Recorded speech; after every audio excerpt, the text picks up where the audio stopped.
Olá, sejam todos muito bem-vindos. Estamos aqui em mais uma postagem do Esquerda Autocrítica, sempre pedindo para que nos ajudem a aumentar o alcance de nosso canal. Você já deu a sua curtida? É importante para nós.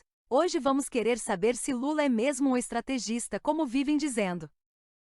Não vamos aqui complicar. Vamos explicar de forma simples o que é estratégia, sem se prender a teorias. Afinal, aqui é um canal para todos, não um curso de administração ou de formação militar. Então, vamos lá. Trocando em miúdos, estratégia é um conjunto de planos, direcionado a um ou mais objetivos, que observa todas as coisas ao redor. Analisa todas as possibilidades de ganho ou de perda, na hora de tomar a iniciativa de uma ação planejada. O verdadeiro estrategista observa todas as possibilidades, inclusive as ruins.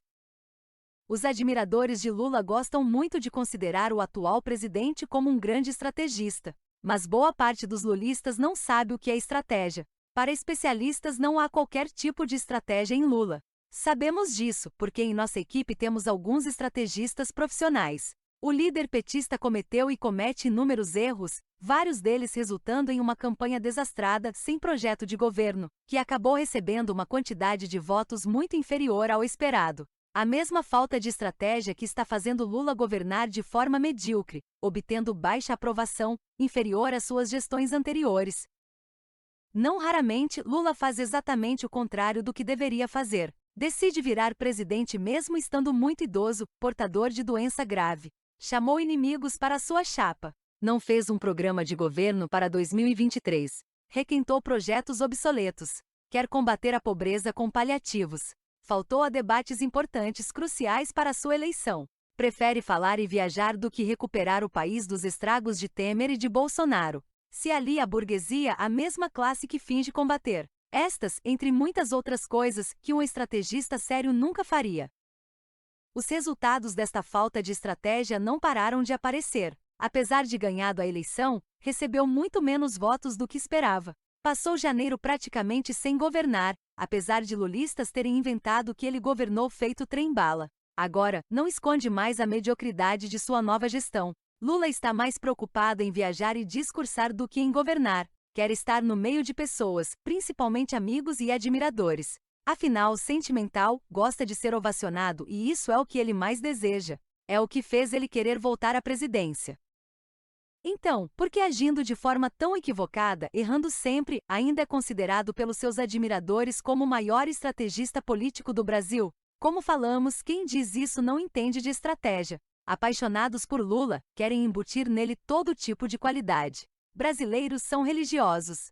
Por influência da religião, querem canonizar, querem divinizar, querem endeusar. Mas observando com detalhes e vendo o resultado medíocre das ações do maior líder dos lulistas, estratégia é justamente o que não se vê. Nem tente procurar. Estratégia em Lula, você não vai achar.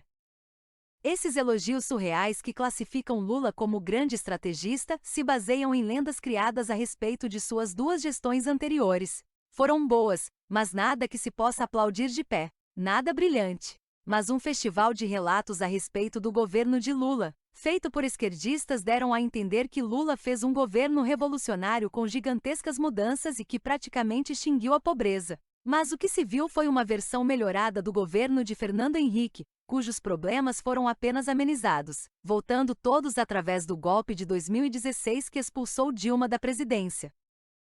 Para seus admiradores, Lula foi o melhor presidente do Brasil de todos os tempos. Não é bem assim. Na verdade, o melhor presidente que o Brasil já teve foi Getúlio Vargas, responsável por verdadeiras e gigantescas mudanças pelo país. Além disso, o maior esquerdista brasileiro de todos os tempos foi Leonel Brizola, combativo, corajoso e sedento por mudanças.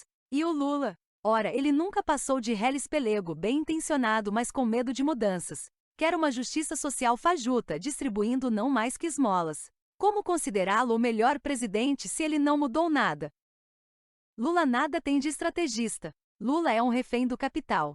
Todos os passos dados por ele têm a finalidade de agradar aos grandes capitalistas, obrigando o petista a fazer de tudo para não ameaçar a ganância capitalista. Lula também deve dar seguimento para que o golpe de 2016 continue a sua trajetória, entrando em uma nova fase, com os golpistas ao seu lado. Ele age desta forma. Por isso evita a todo custo o mínimo de ousadia. Mas Lula tem que enganar seus admiradores oferecendo pouco como se fosse muito, para que todos pensem que ele está revolucionando sem mudar um só átomo. Somente a histeria de seus admiradores pode justificar a fama de estrategista de Lula. Irracionais e apaixonados, lulistas chegam a ponto de comemorar até conquistas insignificantes. Conquistas esdrúxulas. Como, por exemplo, celebrar a redução de apenas 2% no preço da carne. Ou achar que Lula eliminará a miséria dando reles R$ 600 acrescidos a um salário michuruca que não paga um quinto das necessidades humanas. Comentários apaixonados de quem vive no mundo da lua, de quem coloca a fé no lugar da razão e acha que Lula sozinho vai resolver tudo, com uma inerte população só assistindo. Portanto, fãs de Lula, parem de chamar Lula de estrategista. Se o Lula for mesmo estrategista, ele é dos piores. Ele está errando muito e mostra que, com a certeza de um sol nascente, irá decepcionar muito seus admiradores. O tal Brasil feliz de novo virou uma utopia. Certamente a ausência de uma boa estratégia fará da terceira gestão de Lula um visível fracasso, que vai humilhar e manchar a trajetória do líder petista. Lula irá encerrar a sua carreira envergonhado e sob intensas vaias, deixando o caminho para a volta triunfante do bolsonarismo. Lula, o molusco presidente, morreu na praia. Por hoje é só. Agradecemos a audiência. Até a próxima postagem. Um abraço a todos.